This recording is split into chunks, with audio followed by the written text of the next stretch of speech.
Hi, my name is Allie Keigher, and I ran the 2016 New York Marathon with Team for Kids.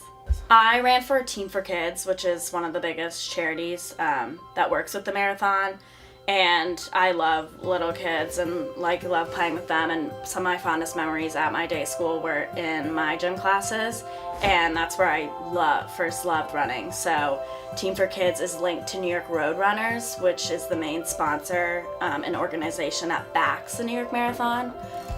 So Team for Kids works with them, and our money goes towards setting up programs for kids in New York that wouldn't have the chance to run a 5K or a Jingle Ball jog, and then they can get entry to like a New York Marathon or half marathon. I would definitely work with Team for Kids again. They are very organized with emails and blogs and keeping you on track throughout training, and what's great is you can actually go into the city for group runs and train with them to prepare properly. So they are definitely on your tail, like, how's training going? We take surveys after the race, and they do take good care of us on race day. We have our own tent prior to the start line. They give you blankets at the end and an early exit because security's tight at the end. So I would definitely run with them again. The bigger the organization, the more help you'll get in preparation. So we had a deadline for raising money, so I announced it via Facebook and emailed my family and friends have always been so supportive of me. I did a lot of swimming in high school, so they would fundraise that as well. So they kind of backed the majority of my fundraising, and everyone was very generous, and a little goes a long way. If you just keep announcing it, it slowly builds up. I love exercising, and that's one of my favorite things to do, and I've done it for a long time, and running's always been very special to me. And I think what the greatest thing behind running is that it is a free sport. All you need is a pair of sneakers, and I come from a town where it's squash and lacrosse and the next best equipment and everything, but running's so great because you can just walk outside your house and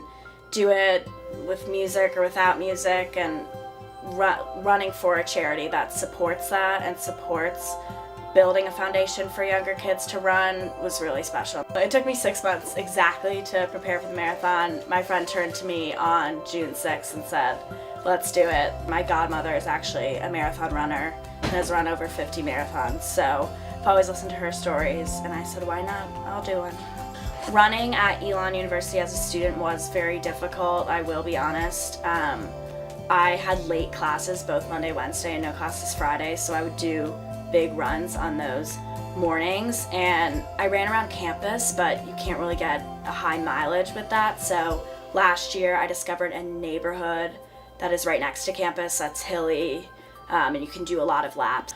I'm so grateful for my family and for everyone here. I can't thank them enough. Everyone was so supportive, and you really need a team behind you to do it. And I live outside the city, so I was lucky to have my family come in and see them at the finish line and along the course, and you can't do it without them. Turning and seeing a familiar face in the middle of Brooklyn is really special, and that is motivation to keep going. So the night before the race, I slept in the city, and I did not sleep 1 hour. I'm a very nervous person before events, so I was very nervous, so I tried to read a lot about how to prepare and how to set up. So I read a lot of blogs for the 6 months going into it, and I really relied on my godmother to give me advice. I ran with a friend, and that was probably one of the hardest parts because she left me in the race. So I kind of had to say to myself, you can do it, come on, pull it together, you got it. So going into it, I thought that mile 18, 19, 20 were going to be so rough, but no one tells you that the ending is the hardest part. So I ran with music, and once my friend left me at mile 6, 7, I still had my music going, and crossing the bridge to go into Manhattan, all of a sudden my music stopped, and was the hardest thing, is hearing a cord being ripped out of my phone and not being able to go into my belt and try to figure out what's going on. So I kind of had a mental pep talk with myself and said, you gotta finish, and the only way to get there fast enough is by running. Crossing the finish line is indescribable. You can't, it's the best feeling ever, and the minute your foot hits that line. It's insane, and the cheering, and it's so special. I really can't describe it. You gotta run it to feel it. If you turned to me sophomore year of high school and said, "You're gonna run a marathon this fall," I would have said absolutely not. But I think anyone can run a marathon, and when you are running and you're looking around, all shapes and sizes, and you're like, if they can do it, I can do it. And one of the best moments was when I lost my friend and was running alone. I wanted to connect with the crowd and the people that I was running with, and this girl was running next to me for the majority of the race.